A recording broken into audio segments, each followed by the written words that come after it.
G'day, it's winter and everything's kind of barren out here, so it's a good chance to get in and see the structure of the garden. So let me turn this around and we'll start.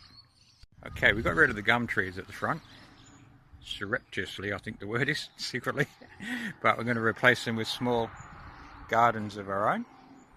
There we've got a Acacia retinoides and a truck going past, excuse me. One of the joys of filming in suburbia. And there's a sandalwood down the bottom, which isn't doing well, but we'll see. Then along here is the front of our little bush garden. It's just random bush plants, salt bushes, New Zealand flax, all kinds of things. And behind that you can see a row of really bushy big herbs. Lavender, rosemary, just common stuff that you'd expect, but anybody can pick them. Then we've got my favourite that's doing well. There's native, what do they call it? Coastal rosemary, Olearia axillaris, and that's doing so well too. It's going to be a beautiful smell every time we drive into the driveway. Over here, some semi-espalier olive trees. I didn't do a very good job. Grapes and native raspberry. So that's all going to form a nice hedge against the wind in winter. We get these nasty southerlies. And over there we just start coming in. You can see how empty it all is now.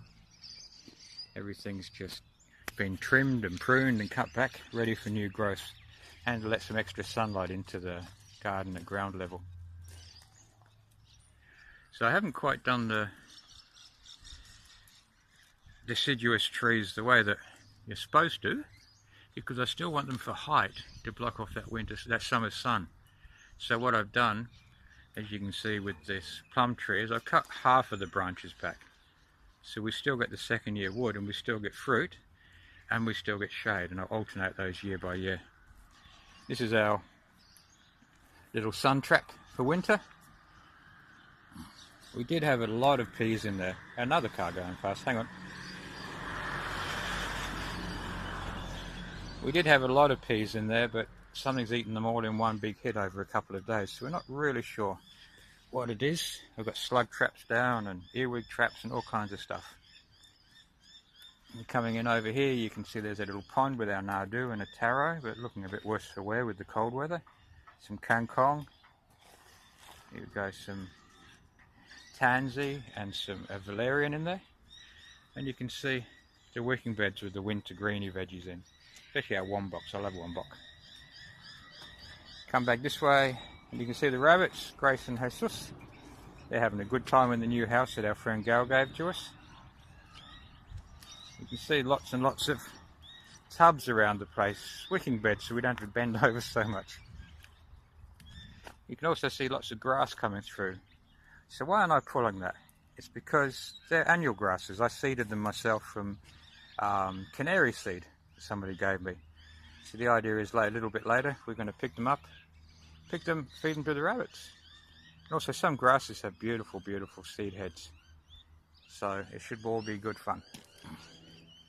Coming over this way, there's our clogged up working area. We've been taking down those wire trellises at the moment, so that's why they're just sitting there. Our native mint bed. I'm tongue-tied today, anyway. But there's a whole lot of good daikon. We're going to love that. Coming over here, we've got netting over the chooks because we've got a new chook. This one we call Dolores after Jelina's mum. Now she's probably tucked away somewhere. There's Mercy, Pappy, and Yuri. So I think Dolores is still in there. I've put the netting over there because she's a jumper, and we don't want her to panic initially when she's just in the new place. Over here's our entrance area. There's another project. I'm putting in bigger pipes down into the root zones of trees this year. I've got 40 mil in at the moment, but I'm going to 90 soon. Now you might think this is odd for down south, but there's our banana plantation. Bananas do really well here in summer in this little sun trap corner, and they've been shredded a bit by the winter winds, but you know, that's life. And soon we're going to be planting a sugar cane. Yay, I love sugar cane. Used to enjoy the sugar cane juice in the Philippines, freshly squeezed. Hopefully we'll get some fruit from our Tamarillo this year. It's 3 years old. It flowered last year for the first time, but no fruit. There you go, native limes. Come back along the winter veggies from a different perspective. All good. Passion fruit is just going crazy. Sorry about the exposure problem there, but that's the camera. Next year the figs get more sunlight. Everyone produced about 8 figs this year, so many more to come. Coming along here, the last plant is our jasmine and a dragon fruit, which didn't do well, so we started cutting in there just to store it, and it's thriving. So I don't think we'll get fruit on it. I think they only fruit when they're about 60 kilos. But I think it'll be just a nice little talking point. And so there we are. That's the winter garden.